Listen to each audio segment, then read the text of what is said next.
കൂടുതൽ വാർത്തകളും വീഡിയോകളും കാണാൻ ഈ ചാനൽ സബ്സ്ക്രൈബ് ചെയ്യുക. കൂടെ ബെൽ ബട്ടൺ അമർത്തുക.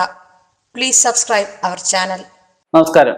ഏഷ്യ ലൈവ് ടിവിയുടെ ആചാരങ്ങളും അനുഷ്ഠാനങ്ങളും എന്ന പ്രോഗ്രാമിലേക്ക് എല്ലാ മാന്യപ്രേക്ഷകർക്കും സ്വാഗതം. ഞാൻ ഇന്ന് പറയാൻ പോകുന്ന വിഷയം ആർത്തവ കാലത്ത് അനുഷ്ഠിക്കേണ്ട ആചാരങ്ങളെക്കുറിച്ചും അതിൻ്റെ സംശയങ്ങളെക്കുറിച്ചും കൂടുതലായി അറിയേണ്ട വിവരങ്ങളെക്കുറിച്ചുമാണ്. ആർത്തവകാലം ഇന്ന് മിക്ക സ്ത്രീകളിലും ഉള്ള ഒരു സ്ത്രീയായി എന്ന് പ്രകൃതിയാൽ ഈശ്വരനാൽ അറിയുന്ന അവസ്ഥയാണ് ആർത്തവകാലം. ഇതിന് ആദ്യാർത്തവ ഫലങ്ങൾ ആദ്യം ആർത്തവകാലത്തില് തിഥി, നക്ഷത്രം, ദിനം ഇതൊക്കെ അനുസരിച്ചുള്ള ഫലങ്ങളുണ്ട്. ഇതിന് അകത്ത് തന്നെ ഗുണഫലങ്ങളുമുണ്ട്, ദോഷഫലങ്ങളുമുണ്ട്.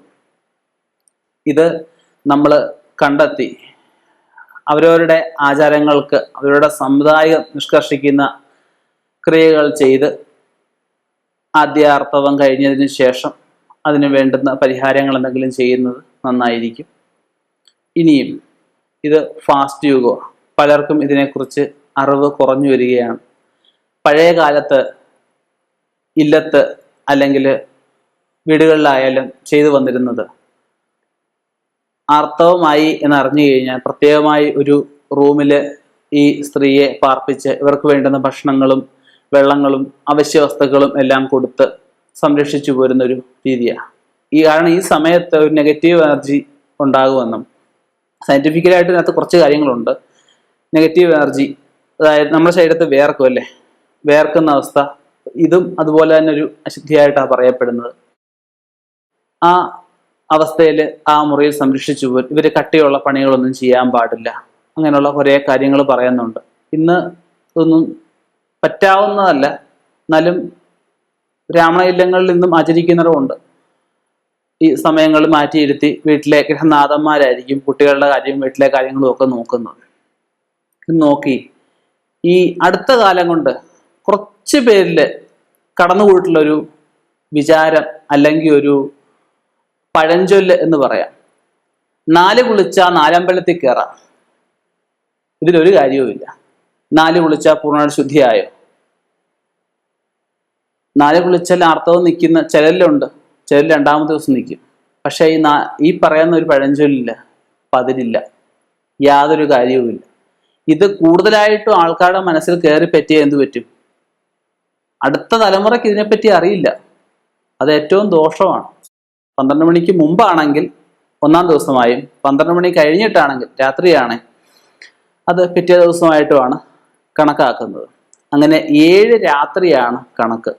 7 രാത്രി കഴിഞ്ഞതിന് ശേഷം കുടുംബത്തിൽ ശുദ്ധമായിട്ട് ആരെങ്കിലും കുളിച്ച് അടുത്തുള്ള ക്ഷേത്രത്തിൽ പോയി പുണ്യാഹം വാങ്ങിക്കണം. പുണ്യാഹം വാങ്ങിക്കുമ്പോഴേ ക്ഷേത്രത്തിന് പുറത്ത് നിൽക്കണം. പുറത്തു നിന്ന് പൂജാരിയോട് പറയണം കുറച്ച് പുണ്യാഹം തളിക്കാൻ പറയണം. തളിച്ച് ശുദ്ധമായതിനു ശേഷം നമ്മൾ ആ പുണ്യാഹം വാങ്ങിച്ച് വീട്ടിലെല്ലായിടത്തും തളിക്കുക, കിണറ്റിലും തളിക്കുക, ഇവർ ഉപയോഗിച്ച വസ്ത്രങ്ങളിൽ, കർട്ടനുകളിൽ, ബെഡുകളിൽ എല്ലായിടത്തും തളിച്ച് ശുദ്ധമാക്കുക. 4 കഴിഞ്ഞിട്ട് 4ൻ്റെ അന്ന്. ഇതിന് ശേഷം കുടുംബത്തിൽ മറ്റുള്ളവർക്കൊക്കെ ക്ഷേത്രത്തിൽ പോവാം. എന്നാലും 7 രാത്രി കഴിഞ്ഞതിന് ശേഷം 8ാം തീയതി തൊട്ട് മാത്രമേ ഈ സ്ത്രീക്ക് പോവാൻ പാടുള്ളൂ.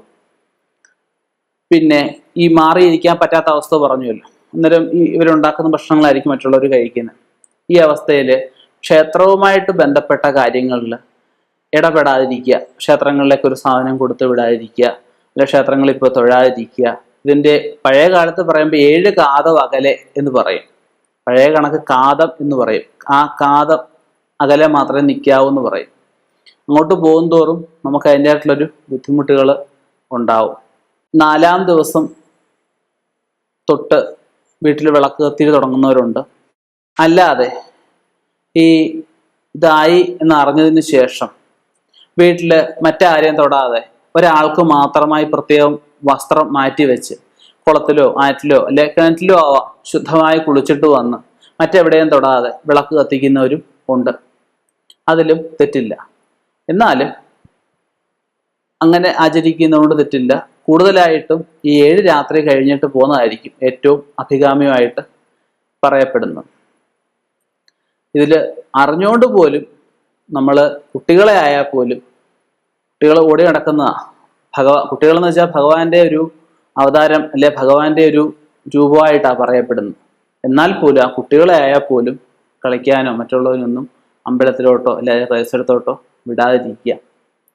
ഈ പറഞ്ഞ രീതിയിൽ തന്നെ ആചരണങ്ങൾ പോവുകയാണെങ്കിൽ ഏറ്റവും നല്ലതാണ്. ഈശ്വരടാക്ഷവും ഉണ്ടാവും. കൂടുതൽ ആചാരങ്ങളും അനുഷ്ഠാനങ്ങളും നമ്മൾ ജീവിതത്തിൽ അനുവർത്തിച്ചു പോകേണ്ട അല്ലെങ്കിൽ ആചരിച്ചു പോരേണ്ട രീതികളുമായി അടുത്ത വീഡിയോയിൽ കാണുന്നവരെ എല്ലാ മാന്യപ്രേക്ഷകർക്കും നന്ദി, നമസ്കാരം. കൂടുതൽ വാർത്തകളും വീഡിയോകളും കാണാൻ ഈ ചാനൽ സബ്സ്ക്രൈബ് ചെയ്യുക. കൂടെ ബെൽ ബട്ടൺ അമർത്തുക. Please subscribe our channel.